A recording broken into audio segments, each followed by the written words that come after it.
60번 시편 139편을 교독하시겠습니다.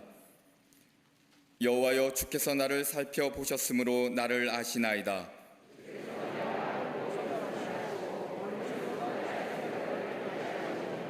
나의 모든 길과 내가 눕는 것을 살펴보셨으므로 나의 모든 행위를 익히 아시오니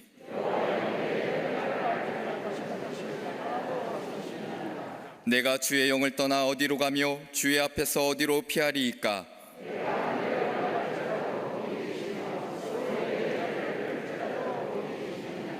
내가 새벽 날개를 치며 바다 끝에 가서 거주할지라도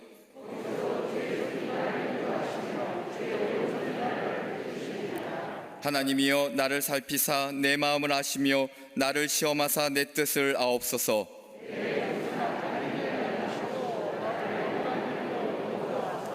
아멘.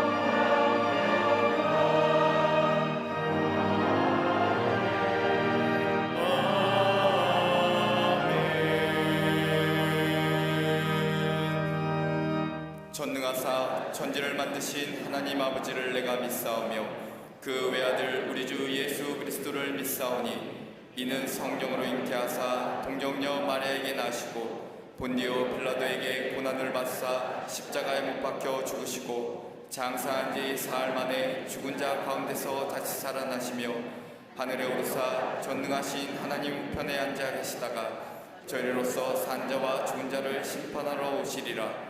성령을 믿사오며 거룩한 공예와 성도가 서로 교통하는 것과 죄를 사하여 주시는 것과 몸이 다시 사는 것과 영원히 사는 것을 믿사옵나이다. 아멘.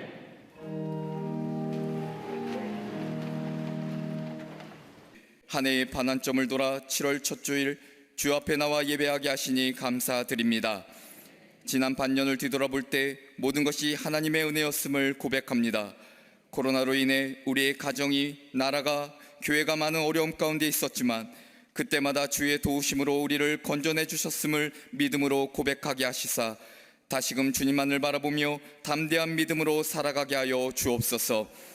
우리를 사랑으로 용서하신 하나님, 부정적인 인식과 내 안에 자리 잡은 막연한 두려움이 우리의 눈을 가리고 듣지 못하게 하며 영적인 분별까지도 막아서는 이때에 벗어날 수 있는 지혜와 능력을 더하여 주옵소서. 염려와 불안이 가득하여 불평과 원망으로 물든 삶이 감사와 기쁨의 삶으로 변화되게 하시고 죄에 물들어 깊은 잠에 빠진 우리의 심령을 깨우사 다시금 거룩하고 정결한 삶으로 인도하여 주시옵소서. 치유자 되시는 능력의 하나님, 사라지지 않는 코로나로 인해 고통과 깊은 탄식 가운데 살아가는 이 세상을 기억하여 주시옵소서. 속기 치료제가 개발되어 질병으로부터 자유케 하시사 전능하신 하나님의 손길로 죽음과 질병과의 사투의 시간이 속히 종식될 수 있도록 치유하시고 다스려 주시옵소서. 자국주의로 인한 첨예한 대립이 갈등과 분쟁으로 이어지지 않게 하시사 나라 간의 이해와 협력을 통해 화합과 평안을 이루게 하여 주옵소서.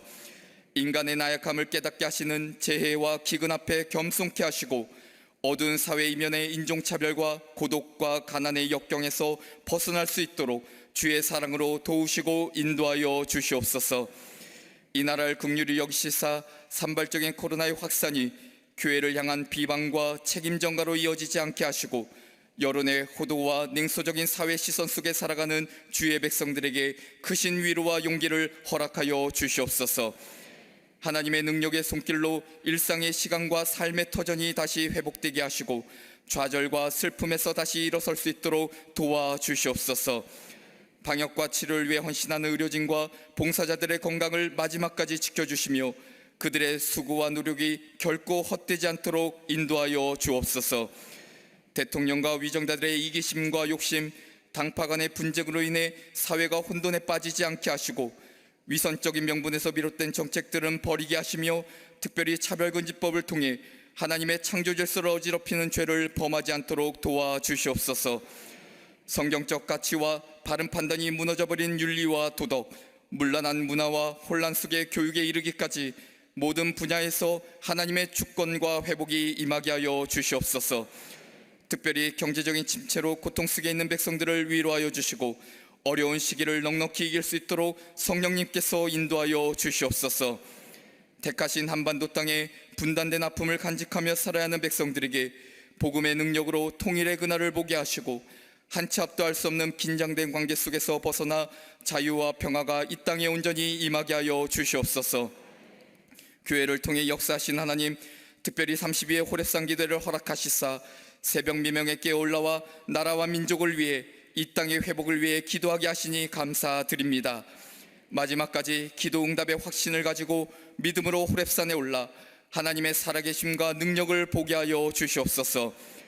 고난과 역경의 광야의 시기를 영적 성장의 기회로 삼아 자신을 돌아보게 하시며 하나님의 뜻을 묻고 기도하게 하시고 특별히 우리 재단을 통해 시대 아픔을 품고 이 땅에 주의 손길이 필요한 곳에 책임을 다하는 빛과 소금의 역할을 감당하게 하여 주시옵소서. 온전히 주님만을 위해 살아오신 감독님에게 영육간의 강건함을 더하시사 주님이 부르신 사명의 자리에 서실 때마다 하나님의 역사하심을 삶으로 증거하신 일에 부족함 없도록 인도하여 주시옵소서. 재단을 이끌어가신 담임 목사님에게 성령의 갑절의 은혜를 허락하여 주시고 오늘도 하나님의 말씀을 선포하실 때 우리 심령에 새겨지는 말씀 되게 하시고 돌이키게 하시며 믿음의 결단으로 나아가는 백성들 되게 하여 주시옵소서. 예배와 속회, 선교회가 모이게 힘써 믿음의 공동체로 다시금 회복되게 하시며 교회, 학교와 청년, 청장년부에 이르기까지 다음 세대들이 말씀과 기도로 든든히 서가게 하시고 또한 어린이집과 샤이닝 키즈, 스쿨, 유스와 사랑부에게도 은혜를 허락하시사 믿음의 주역들로 성장할 수 있도록 인도하여 주시옵소서. 하나님께 아름다운 찬양 올려드리는 갈릴리 성가대와 오케스트라를 축복하시사 찬양의 곡조를 통해 위로받게 하시며 재단을 아름답게 장식한 손길과 예배를 위해 수고하고 충성하는 모든 이들에게 삶 가운데 주시는 참된 평안과 돌보심의 은혜를 허락하여 주시옵소서. 주께서 세우신 지교회와 국내의 많은 선교지를 지키시고 보호하여 주시며 오늘도 가정과 직장, 병상이나 해외에 이르기까지 영상으로 예배에 참여하는 모든 이들에게도 동일한 하나님의 은총을 허락하여 주시옵소서. 오늘도 살아서 역사하시는 예수 그리스도의 이름으로 기도합니다. 아멘.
오늘 성경 말씀은 고린도후서 12장 7절부터 10절까지입니다. 여러 계시를 받은 것이 지극히 크므로 너무 자만하지 않게 하시려고 내 육체의 가시 곧 사탄의 사자를 주셨으니 이는 나를 쳐서 너무 자만하지 않게 하려 하심이라. 이것이 내게서 떠나가게 하기 위하여 내가 3번 주께 간구하였더니 나에게 이르시기를 내 은혜가 내게 족하도다. 이는 내 능력이 약한 데서 온전하여 짐이라 하신지라. 그러므로 도리어 크게 기뻐함으로 나의 여러 약한 것들에 대하여 자랑하리니 이는 그리스도의 능력이 내게 머물게 하려 함이라.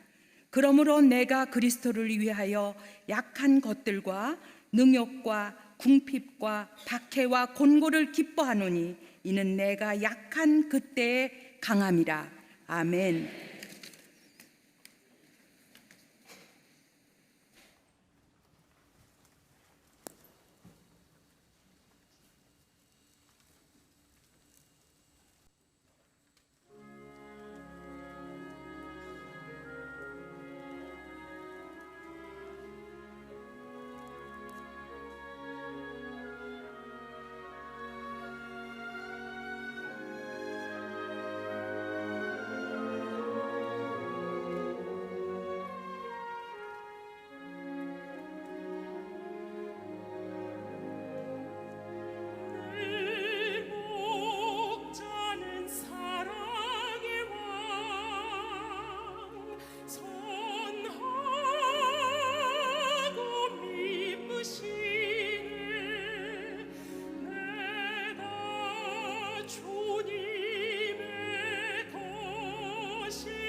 죽음 골짝 두렵잖네. 내 곁에 주 계시면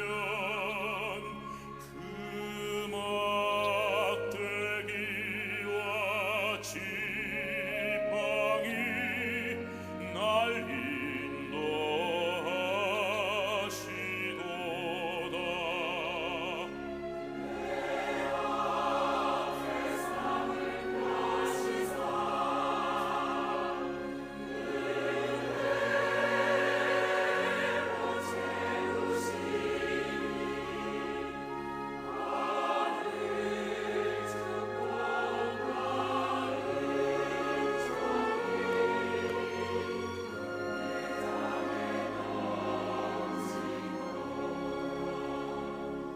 긴 세월 지나갈지라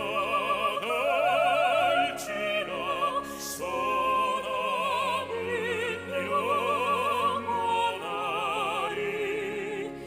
내 선한 목자 향하여 노래로 찬양하리.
갈릴리 성가대와 오케스트라의 귀한 찬양에 감사합니다. 고맙습니다. 큰 은혜 받았습니다.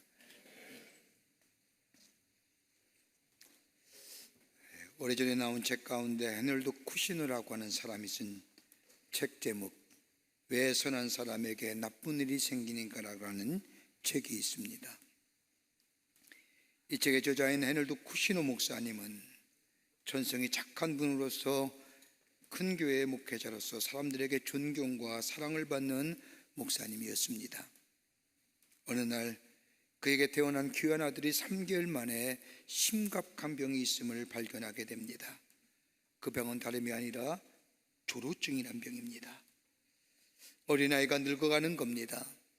어린아이가 10살이 되면 80세 노인의 모습으로 늙어가는 병이기에 더 이상 살 수 없는 모습을 지켜봐야만 합니다. 불치의 병에 걸려 죽는다면 잃어버렸다는 아픔을 가지고 살아가지만은 아들이 하루하루 늙어 가져가는, 죽어가는 그 모습을 본 이 부모의 마음은 정말로 견딜 수가 없습니다. 믿음으로 살려고 하는데, 할 수만 있으면 착하게 살려고 하는데 왜 나에게 이런 어려움과 고난이 올까? 그것도 하루 이틀 만에 끝나는 어려움이 아니라 긴 시간을 지켜보면서 가장 사랑하는 아들이 서서히 죽어가는 그 모습, 그 이유가 어디에 있을까? 깊은 의문을 가지고 하나님 앞에 그는 기도하기를 시작합니다. 그러면서 지은 책이 왜 선한 사람에게 나쁜 일이 생기는가 하는 책입니다. 그 책에 보면 그는 결론적으로 이렇게 이야기합니다. 인생의 모든 고난은 나 혼자만 당하는 것이 아니다. 누구나 다 고난 당하고 어려움 가지고 산다는 겁니다. 또 하나의 그가 발견한 결론은 이 땅에 우연히 일어나는 것은 없다는 겁니다. 나는 받아들이지 않지만은, 나는 용납되지 않지만은, 이해가 되지 않지만은, 그러나 그 고난 가운데는 분명히 하나님의 뜻과 계획이 있음을 나는 믿는다는 겁니다. 또 하나 그가 맺은 결론은 길을 막으신 하나님은 다른 길을 열어주신다는 겁니다. 하나님은 슬픔과 기쁨을 병행해 주시는데 이러한 일을 통하여 더욱더 하나님을 의지하며 하나님이 기뻐하시는 성숙한 인격의 소유자로 만들어 가신다는 겁니다. 이 땅에 사는 사람들 기쁨으로만 사는 사람 없고, 이 땅에 사는 사람들 또한 슬픔으로만 사는 사람은 없다고 그는 생각합니다. 기쁨과 슬픔을 함께 경험하면서 하나님이 기뻐하시는 성숙한 인격의 삶으로 만들어 가신다는 것. 그리고 또 하나 있다고 한다면, 하나님은 한 땅의 문을 닫으실 때에는 분명히 하늘의 문을 열어 놓으신다는 겁니다. 한 가지의 문을 닫으시면 다른 문을 열고 우리를 인도해 주시는 분이 하나님이시라는 겁니다. 여러분, 우리가 우리 인생의 여정을 살아가면서 우리가 이해하지 못하는 고난과 어려움이 이번만은 것은 아닐 것인데, 내가 선택하지도 않았지만 우리에게 갑자기 달라붙인 이 시련과 이 고난을 당하면서 왜 내게 이런 어려움이 있을까? 왜 내게는 이런 시련이 다가오는가라고 의문을 가집니다. 그러면서 우리는 우리의 인생의 여정이 그리 쉽지 않다는 것은 압니다만은, 그래도 우리의 인생이 복되고 평안한 삶, 아름답고 풍요로운 인생을 살아가기를 원하는 건 누구나 다 가지고 있는 마음일진데 왜 내게 이런 아픔이 있을까? 내게 왜 이런 어려움이 있을까? 하며 깊게 고민할 때가 있습니다. 오늘 본문에 나오는 사도 바울도 마찬가지입니다. 그는 그로 하여금 괴롭게 하고 고통스럽게 하는 육체의 가시가 있었습니다. 바울이 가졌던 육체의 가시가 구체적으로 성경에는 어떤 모습으로 나오지는 않지만은, 성서학자들이 이해하면 바울이 가졌던 육체의 가시는 아마 눈에 관한 것이었다, 눈에 문제가 있을 것이라 생각하고 안지라는 얘기를 하는 분도 계시고, 또 다른 견해인 갈라디아 4장의 말씀을 근거로 그 갈라디아 교회에 갔을 때에 바울이 강단에서 하나님 나라의 복음을 전하다가 뒤로 떨어지고 넘어진 것을 발견한 거 보면서 아마 바울에게 몸에는 간질이란 질병을 가지고 있었지 않았을까라고 이야기하는 분들도 계십니다.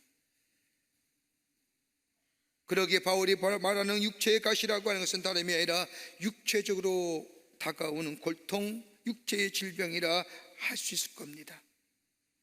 바울은 이 질병을 없애기 위하여 하나님 앞에 간절히 기도합니다. 그것도 3번씩이나 그 질병의 고통과 아픔과 씨름하면서 하나님 앞에 간절히 3번씩이나 기도합니다. 그냥 기도한 것이 아닙니다. 마치 예수님이 십자가의 사건을 앞에 두고 겟세마네 동산에서 기도하실 때에 땀방울이 변하여 핏방울이 된 것처럼 간절한 마음으로 하나님 앞에 기도했을 겁니다. 이런 기도에 하나님이 응답하시지 않습니까?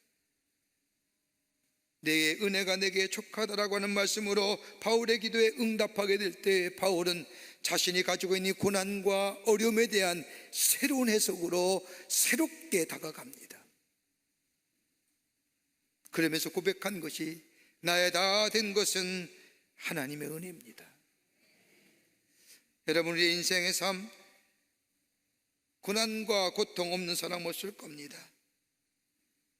그러기에 어떤 시인이 인생에 대하여 정의하기를 우리의 인생이란 문제를 풀어가는 여정이라고 얘기하는 것처럼 우리의 삶의 고난과 어려운 문제 하나가 사라지면 이제는 없는 줄 아는데 어느새 내 안에 삶 속에 자리 잡고 있는 이 어려움과 이 고통과 이 문제, 어떤 이들은 견디다 못해 원망하지요. 불평합니다. 원망과 불평이 지나칠 때에 불신앙의 자리에 앉게 되지요. 그런데 바울은 그 고난과 어려움을 어떻게 해석하고 어떻게 은혜로 받아들였을까요? 오늘 이 바울의 귀한 모습을 통하여 우리에게 귀한 영적인 도전과 또 영적 교훈을 얻게 됩니다. 오늘 이 은혜가 여러분과 저희 가운데 풍성하게 넘쳐나기를 먼저 주의 이름으로 간절히 축원합니다. 첫째로 바울이 이렇게 얘기합니다. 고난과 어려움은 나로 하여금 하나님 앞에 더 가까이 가게끔 하는 기회가 되었다는 겁니다. 하나님을 더 가까이 할 수 있는 기회라는 겁니다. 오늘 12장 8절의 말씀을 보십시오. 바울이 고백하기를 이것이 내게서 떠나기 위하여 내가 3번 주께 간구하였더니 라고 얘기합니다. 여기서 말은 3번이란 말은 횟수보다도 3번이라는 것은 히브리 민족에게 있어서의 완전수를 뜻합니다. 정말로 바울이 하나님께 간절한 마음으로 3번이나 기도했던 것은 이 고난이, 이 어려움이 내게서 정말로 떠나가기를 간절한 마음으로 기도했다는 겁니다. 생명 걸고 기도했다는 겁니다. 그냥 입술의 기도가 아닙니다. 여러분, 우리가 잘 알듯이 바울은 기도의 사람이었습니다. 소아시로 복음을 전하기 위하여 모든 것을 준비하고 그리고 떠나가기 며칠 전 기도하던 중에 마게도냐 사람이 서로 흔들면서 우리를 와서 도우라고 하는 환상을 보고 그동안 준비했던 것을 다 내려놓고 그리고 저 마게도냐가 복음을 전했던 기도의 사람입니다. 바울이 처음으로 예수를 만났을 때에, 부활의 주님을 만났을 때에 빛난 광채를 인하여 눈이 멀어져 다메섹 성 안에 있는 저 선지자인 아나니아로 찾아가 기도받을 때에 눈에 비늘 같은 것이 떨어지면서 보게 되었다고 하는 말씀처럼 기도에 놀라운 체험이 있던 사람 또한 바울입니다. 그가 하나님 나라의 복음을 전하면서 기도할 때에 기도를 통하여 병든 사람이 나음을 입었고 죽은 사람이 살아날 뿐만 아니라 절망 가운데 있는 사람이 소망을 잊고 힘있게 살아났던 것을 보았고 체험했던 사람, 이 놀라운 경험, 능력을 가진 사람이 바울입니다. 그러게 바울은 데살로니가전서 5장 17절 말씀에 쉬지 말라 기도하라고 하신 이 말씀은 다름이 아니라 자신의 삶이 어려움이 있거나 역경이 있거나 어려움이 힘든 일이 있을 때마다 간절한 마음으로 하나님 앞에 나아가 기도의 자리에 있을 때에 기도를 인하여 하나님의 놀라운 은혜를 경험하며 하나님 앞에 더 나아갈 수 있었던 사람이기에 바울은 기도하라는 겁니다. 그러기에 육체의 자신의 질병이 찔가신 위하여 하나님 앞에 간절한 마음으로 기도했다는 겁니다. 바울이 말하는 여기서 가시라고 하는 것은 헬라어로 스컬러프라고 하는 말인데 이 말은 끝이 뾰족한 막대기, 그러기에 끝이 뾰족한 막대기로 자신을 마구 찌른다는 겁니다. 여러분, 단순히 육체의 고통일 뿐일까요? 육체의 질병을 인하여 마음의 상심, 영혼의 상함이 어떻습니까? 여러분, 육체의 질병을 앓을 때 육체의 질병만 않습니까? 우리의 마음은 아프지 않습니까? 바울이 그랬다는 겁니다. 육체의 질병뿐 아니라 그 질병을 인하여 자신의 마음속에, 자신의 영적인 삶 속에 얼마나 힘이 들고 고통스러웠는지요. 하나님의 말씀을 전할 때마다 사람들에게 조롱받지 않습니까? 너나 잘해라, 너와 나 기도하여 하나님 앞에 네 질병 하나 고침을 받지 못한 사람이 어떻게 다른 사람을 향하여 얘기하며 하나님 나라의 복음을 전하나? 너만 저 구원받아라. 그런 얘기 안 들었을까요? 하나님 앞에 무엇을 잘못했기에 그렇게 기도했음에도 불구하고 응답받지 못하느냐? 사람들로부터 조롱거리, 그게 더 시선이, 그게 더 고통스러웠을 겁니다. 그러게 하나님 앞에 절박한 마음 가지고 기도하는 겁니다. 이 절박한 기도 속에 하나님 응답하시지요. 그 응답 속에 바울이 깨달은 거 있습니다. 비록 질병에서 나음을 입은 건 아니지만은 하나님께로 받은 응답은 다름이 아니라 이 육체의 가시로 인하여 나에게 이런 고난과 어려움은 계속 머물러 있지만은 이 고통 이후에 대하여 하나님께로부터 응답받았다는 겁니다. 그러기에 이 기도 속에서 이 고통과 고난을 이길 수 있는 능력과 지혜를 함께 받게 되었다고 고백합니다. 여러분, 리차드 니버라고 하는 미국의 신학자가 이런 기도하죠. 우리가 잘 아는 기도의 내용입니다. 하나님, 우리가 바꿔야 할 수 없는 것은 담대히 수용할 수 있는 은총을 내려주시고요, 우리가 바꿔야 할 것은 바꿀 수 있는 용기를 주시고, 어떤 것을 바꿀 수 있는 것인지 아니면 변화시킬 수 없는 것인지를 분별할 수 있는 지혜를 주시옵소서라고 기도한 것처럼, 바울은 자신이 겪는 육체로 가시는 인한 어려움과 고난, 자신의 삶 속에 지속적으로 머물러 있어야 할 이유와 그리고 이 고통과 아픔이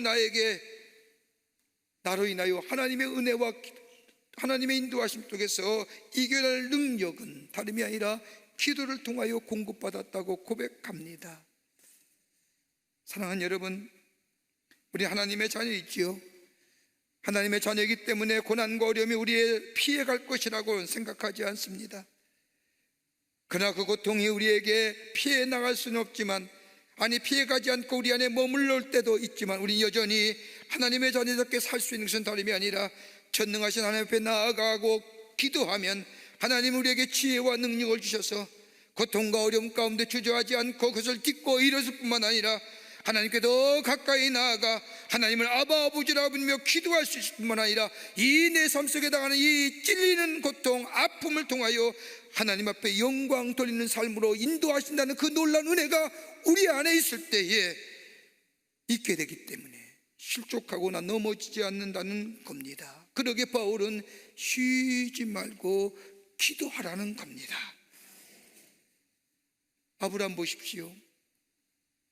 그가 갈 바를 알지 못하는 인생의 여정이지만, 어디에 가야 할지 모르고 어디가 자신의 삶의 종착점이 모르지만은 그는 아침에 일어나 천막을 걷고 인생의 여정의 길을 걸어갈 때 시작은 뭐예요? 기도였어요. 하나님, 내가 오늘 어디로 갈지 모릅니다. 주님 인도하여 주시옵소서. 하루의 인생의 여정을 마친 후에 그가 마지막으로 천막을 치고 했던 것도 기도입니다. 하나님, 오늘 내 삶을 인도해 주심에 감사합니다. 나의 걸음을, 나의 여정을 지켜주시는 것에 대하여 감사합니다. 이런 기도가 그 아브라함의 삶 속에 있을 때 하나님은 그에게 약속하신 것을 이루어 주실 뿐만 아니라 열방의 축복으로, 열방의 조상으로, 축복의 조상으로 삼으셨던 것을 보게 됩니다. 기도하라는 거예요. 하나님께 더 가까이 나아가는 기회로 삼으라는 겁니다. 그럴 때에 그 어려움과 그 고통과 육체의 가시라 할지라도 그것을 이길 수 있는 힘, 이길 수 있는 능력, 이길 수 있는 지혜를 하나님 우리에게 허락하여 주신다는 겁니다. 헬리나 우일이라고 하는 영성학자가 그가 쓴 책 중 가운데 모든 것을 새롭게 하는 책을 보면 인간을 가리켜서 정의하기를 산뜻하면서 못다한 삶이라 정의합니다. 여러분, 산뜻하면서 못다한 삶이잖아요. 잘 산 것 같지만 다음에 뒤돌아보면 잘못한 것 같다잖아요. 산뜻하면서 못다한 삶이 어떤 삶인가? 이유를 얘기합니다. 하나는 뭐예요? 너무 바빠서 산뜻하면서도 못다한 삶이라는 겁니다. 엉성하게 지나갔다는 거예요. 가진 듯하면서도 못 가지고 안 가졌다면서도 모르는 우리의 삶, 다름 아니라 너무 바빠서 그렇다는 겁니다. 여러분 가만히 생각해 보세요. 그렇지 않습니까? 산뜻한데 엉성하게 산 것 같죠. 제 방에 책이 좀 석고의 책이 있는데 이 글을 읽으면서 그렇구나, 내가 최고에 있는 책들 내가 처음부터 끝까지 본 책이 별로 없는 것 같아요. 군데군데 내가 필요한 것만 봤지 처음부터 끝까지 진득하게 앉아서 끝까지 읽은 책이 별로 안 보이더라고요. 내가 얼마나 내 마음속에 참 엉성하게 살았구나. 바빠서 그런 거예요. 또 하나 이유를 얘기하죠. 염려 때문이라는 겁니다. 염려 때문에 산뜻하면서 못다한 삶이라는 겁니다. 여러분, 우리의 삶을 돌아보면 염려 때문에, 쓸데없는 걱정 때문에 잘 살 인생이 그렇지 못했던 것을 봅니다. 어느 개그님이 얘기했던 것처럼 걱정한다고 되냐는, 쓸데없는 염려 때문에 산 것 같은데 못다한 삶이 되어버렸다는 겁니다. 여러분, 그럼에도 불구하고 하나님께서 우리에게 약속하신 것을 우리의 삶 속에 이루어가는 인생, 그것이 복된 인생이고 아름다운 인생의 여정을 걸어가는 건데, 다름이 아니라 우리 안에 삶의 어려움이 있다 할지라도, 삶의 곤고함이 있었다 할지라도, 삶의 고통이 있지 할지라도 기도하게 될 때에, 하나님에 더 가까이 나아가는 삶이 될 때에 우리의 삶 속에 다가오는 고난이나 시련을 안에 주저앉거나 낙심하거나 포기하는 것이 아니라 하나님 앞에 더 나아가 하나님이 주신 지혜와 하나님의 능력을 통하여 주저앉는 것이 아니라 일어서며 더 나아가는, 하나님의 주시는 지혜와 능력을 통하여 우리의 삶 속에 복된 인생으로 살아가는 하나님의 약속의 성취가 이루어지게 되는 줄 믿습니다. 기도해요. 원망하고 불평하는 게 아니라 기도하라는 거예요. 두 번째는 고난과 시련을 통하여 겸손해졌다고 바울은 고백합니다. 겸손한 거예요. 또 고린도후서 12장 7절의 말씀을 보십시오. 여러 계시를 받은 것이 지극히 크므로 너무 자만하지 않게 하시려고 내 육체에 가시고 사단의 사절을 주셨으니 이는 나를 쳐서 너무 자만하지 않게 하려 하심이니라. 바울은 고린도 교회 성도들 앞에 고백하는 겁니다. 여러분도 아셨으니 내가 얼마나 많은 은사를 가졌습니까? 여러분도 알지 않습니까? 내가 기도할 때 죽은 자가 살아나지 않습니까? 내가 기도할 때 병든 자가 고침을 받지 않습니까? 수많은 이적과 기적을 행하셨지요. 하나님 내게 육체의 가시를 준 건요, 이 은사 내 안에 너무 많으면 혹시 내가 하나님을 모른다 하고 하나님을 잊어버린다 하여 하나님의 능력 가운데 산 내가 하나님을 잊어버리고 내가 높아질까봐, 내가 하나님보다 높아지는 존재가 될까봐, 하나님 나를 하여금 이 육체의 가시를 통하여 하나님이 나와 함께 하심이, 하나님이 나의 하나님 되심이, 하나님이 나와 함께 동행하시고 나와 함께 인도하심이 있느냐는 이 믿음의 고백이 내 안에 있기에, 다른 말로 말하면 나를 낮추시기 위하여 겸손케 하시기 위해서 이 육체의 가시 주셨다는 거예요. 아픔과 고난에 대한 새로운 해석이잖아요. 우리는 고난과 아픔 그리고 문제가 있으면 우리 입에서 쉽게 나온 것이 있다고 한다면 원망과 불평입니다. 원망과 불평이 상승하면 불신앙이 되지요. 불신앙의 자리에 서게 됩니다. 바울 자신이 가지고 있는 육체의 가시를 새롭게 해석하는 데는 내가 가지고 있는 이 육체의 가시로 다름 아닌 나를 겸손케 하고 나를 낮아지게 하며 더욱더 하나님을 의지하게 되며 나의 삶을 좀 더 복되고 더 귀하게 사용하시길 원한 하나님의 뜻이라고 해석하는 겁니다.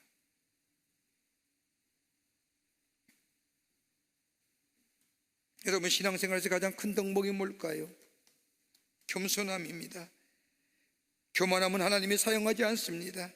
그러게 잠언서 16장 18절 말씀에 교만은 교만은 패망의 선몽이라고 말씀하신 것은, 교만함은 하나님께서 사용하실 수 없을 뿐만 아니라 하나님의 사람으로 살아갈 수 없기 때문입니다. 그 대표적인 예가 누굴까요? 사울왕입니다. 이스라엘 있어서의 전쟁은 하나님께 속한 영역입니다. 이스라엘 백성이 아무리 용감하고 좋은 무기를 가졌다 할지라도 하나님의 허락하신 전쟁이야만이 승리할 수 있습니다. 사울왕이 그랬거든요. 하나님의 도우심으로 승승장구합니다. 하나님이 함께 하심이 인하여 블레셋을 물리치고 이스라엘 영토가 점점점 확장되어 갑니다. 그런데 이 사실을 안 사울은 전쟁에 승리할 제때마다 하나님 앞에 제단을 쌓고 감사합니다. 그런데 시일이 지난 후에 전쟁의 승리가 지속되자 사울은 마치 자신의 능력으로 승리한 것처럼 하나님의 말씀에 불순종하기 시작합니다. 그러면서 세워진 게 뭐예요? 자신의 기념비입니다. 여러분, 자신의 기념비는요, 내가 세우는 거 아니에요. 남들이 세워줘야지 되는 거예요. 자신을 위한 기념비는요, 죽어서 세우는 거예요. 산 사람이 세우는 것은 일찍 죽으라는 거예요. 하나님의 영이 거두어 가잖아요. 사울에게서 하나님의 영을 거두어 가자. 사울이 어디 내려가요? 신접한 여인에게 내려가 머리를 조아리며 내 미래가 어떻게 되겠냐고 묻지 않습니까? 이렇게 얘기하면 잘 이해가 안 될 것 같아서 목사가 무당에게 내려가서 엎드려 절하면서 내 미래가 어떻게 될 겁니까? 이 얘기하는 거예요.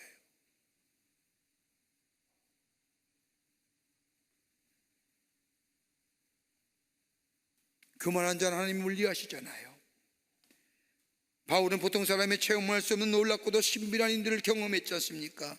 환상과 계시를 보았고요, 주의 음성을 들었고요, 그보다 더 놀라운 일은 저 사람이 상상할 수 없는 저 3층 세계에 가서 천국의 상황들을 보았어요. 여러분, 교만할 만 하잖아요. 남들이 하지 못한 영적 체험 왔잖아요. 그러기에 바울은 만약에 내 삶 속에 고난이 없었더라면, 내 삶 속에 이 육체에 찌르는 가시가 없었더라면, 내가 보았던 일, 내가 경험했던 일, 내가 행했던 하나님의 능력들, 이걸 인하여 내가 교만할 수밖에 없는데,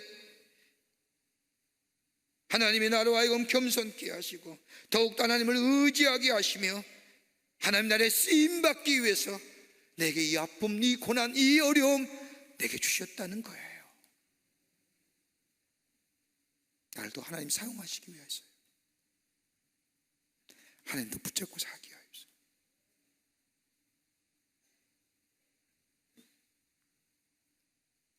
여러분, 교만은 모든 죄악의 시작입니다. 역사가인 토인비가 얘기하기를, 그의 책인 역사 연구란 책에서 이야기하기를, 그리스건 로마건 다 수천 년 수백 년의 영광을 누릴 줄 알았는데 그 잘 나가던 나라들이 하루아침에 무너지는 것은 그 무너짐의 역사를 자세히 연구해 보니 천재지변이나 아니고 외부의 침략도 아니고 교만과 안일함 때문이었다. 교만과 안일함 때문에 결국 나라도 망하고 개인도 망하고 인간도 하나님의 사람도 무너지더라. 토인빈이 이걸 간파했다는 거예요. 하나님은 고난과 시련을 통하여 겸손하게 만드십니다. 낮추실 뿐 아니라 하나님의 은혜가 아니면 살아갈 수 없음을 고백하게 됩니다. 여러분, 고난과 시련이 없었더라면 우리가 겸손해질 수 있었을까요? 하나님 앞에 이렇게 우리가 나와 예배할 수 있었을까요? 절망 앞에 몸부림치며 절망 앞에 내가 할 수 있는 것이 아무것도 없었다고, 할 수 있는 것이 없다라고 깨달은 자만이 하나님 앞에 나와 예배하며 찬송하며 기도하며 하나님의 사람으로 온전하고 성숙한 인격으로 나아가는 건 아닐까요?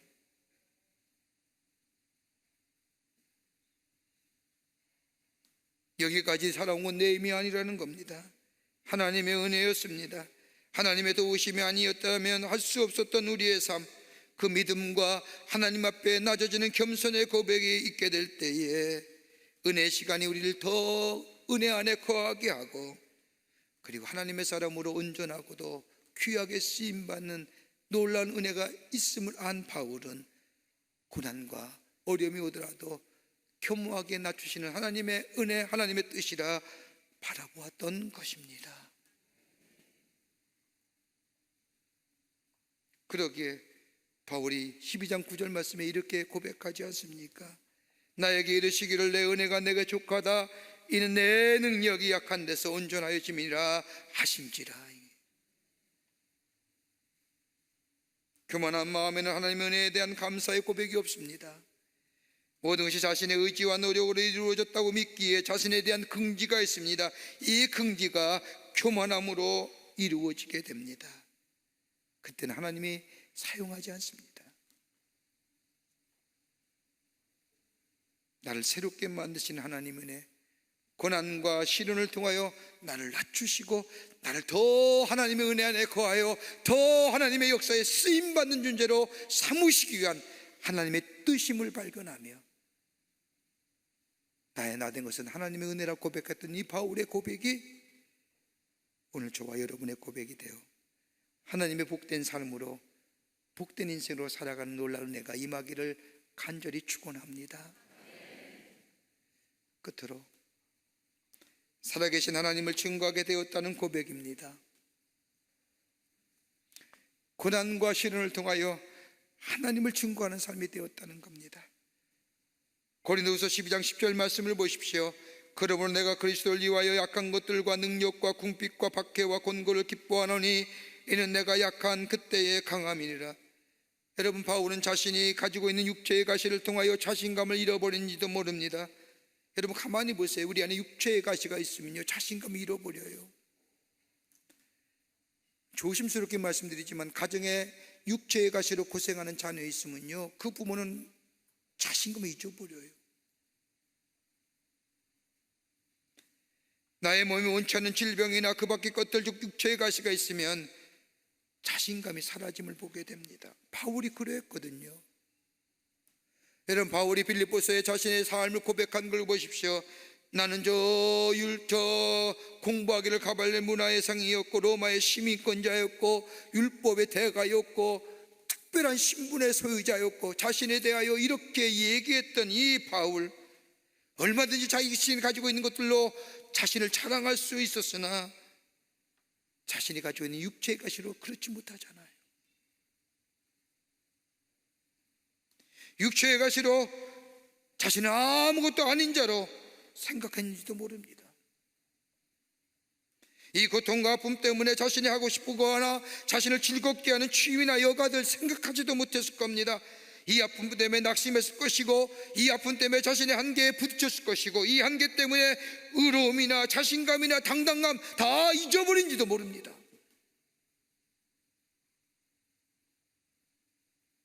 그러기에 바울이 육체의 가시로 인하여 하나님을, 자신이 가졌던 이 한계를 알았기에 하나님을 더 많이 의지했습니다.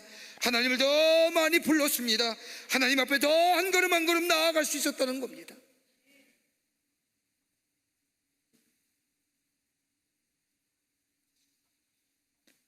때로는 약해도 능력과 핍박과 궁핍함, 공고를 당해도 두려워하지 않을 것은 이 육체의 가시로 하나님 앞에 더 나아가게 하고 하나님의 이름을 더 많이 불렀기에, 자신 자신은 감당하지 못했기에 하나님이 능히 감당하실 수 있도록 도와주실 뿐만 아니라 자기와 함께 계심을 믿었기에 이 고난과 어려움을 이겨낼 수 있었다는 겁니다.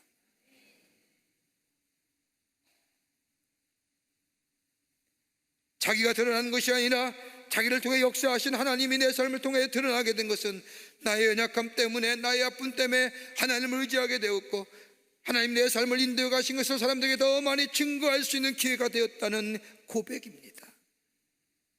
쟤 왜 그래? 어떻게 제가 일어날 수 있었어?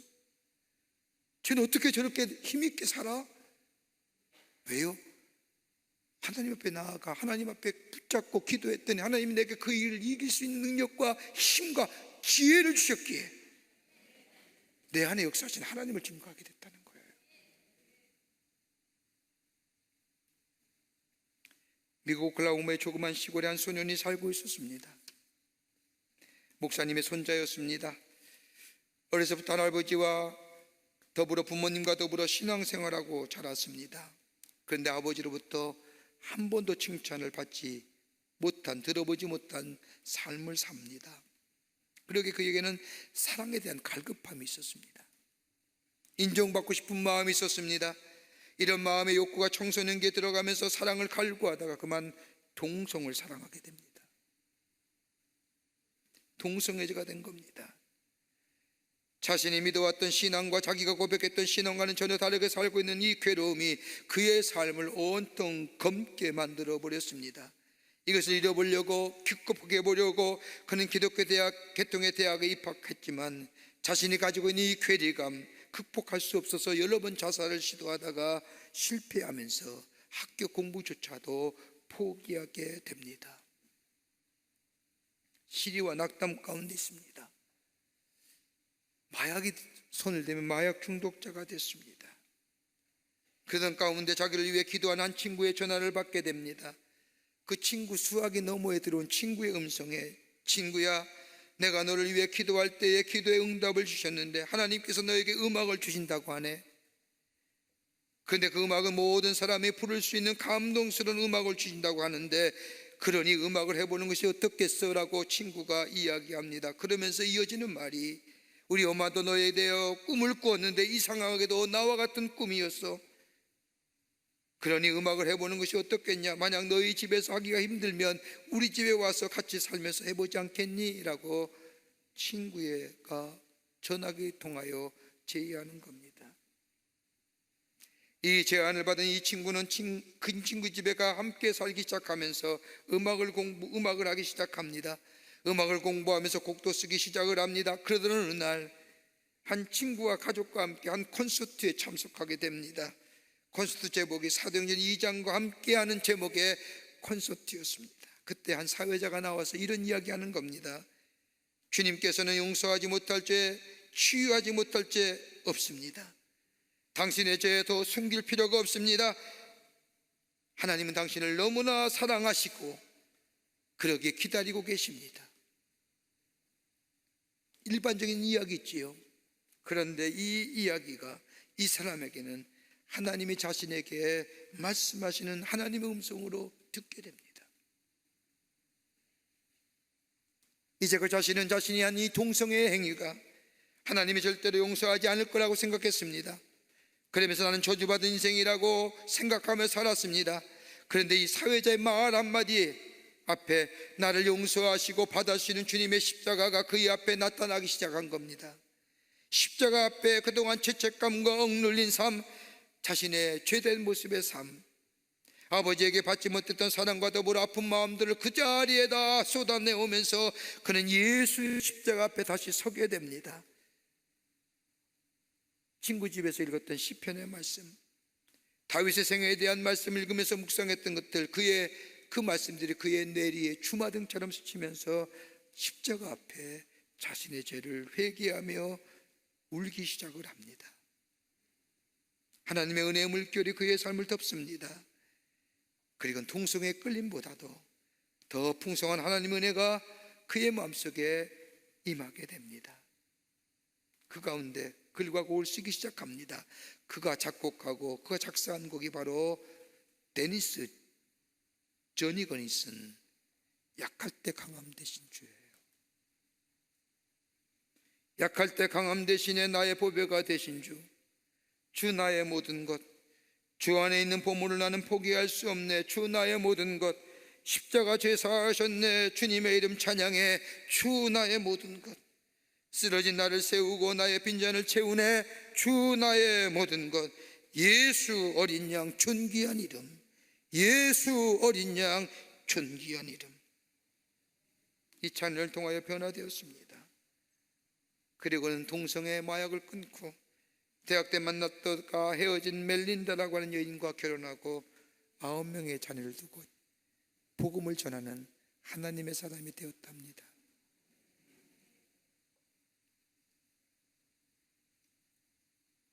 여러분, 고난과 고통은요 우리의 삶을 불행으로 만들어요.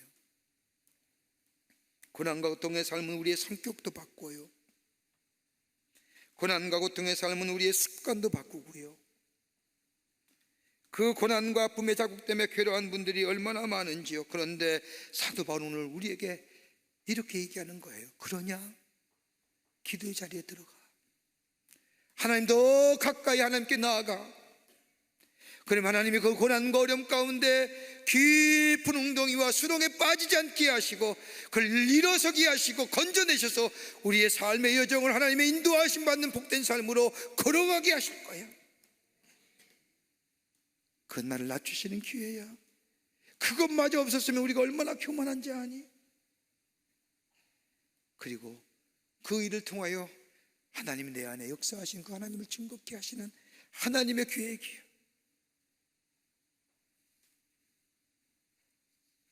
이 고백이 우리 안에 있을 때 우리가 당하는 고난과 고통은 그저 무의미한 고통과 고문은 어려움은 아닐 겁니다.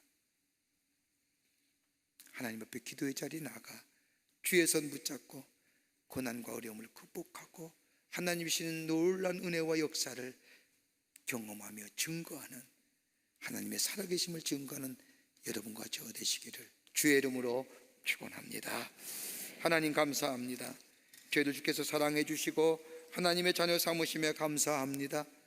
하나님, 우리가 당하는 어려움과 우리 가운데 있는 이 고난과 고통, 원망과 불평하고 불신앙의 자리에 서는 것이 아니라 더 하나님 앞에 가까이 나아가는 기회로 삼고 주의 베푸신 은혜의 자리 안에 거하는 자들 되게 하여 주시고 더 겸손하게 하나님 앞에 쓰임받는 인생으로 새롭게 변화되는 역사가 있게 도와주시며 하나님의 살아계심을 증거하며 하나님의 영광을 드러내는 저희들의 삶이 되어줄 수 있도록 도우시고 인도하여 주시옵소서. 성령이 도우실 줄 믿으며 예수님의 이름으로 기도하옵나이다. 아멘.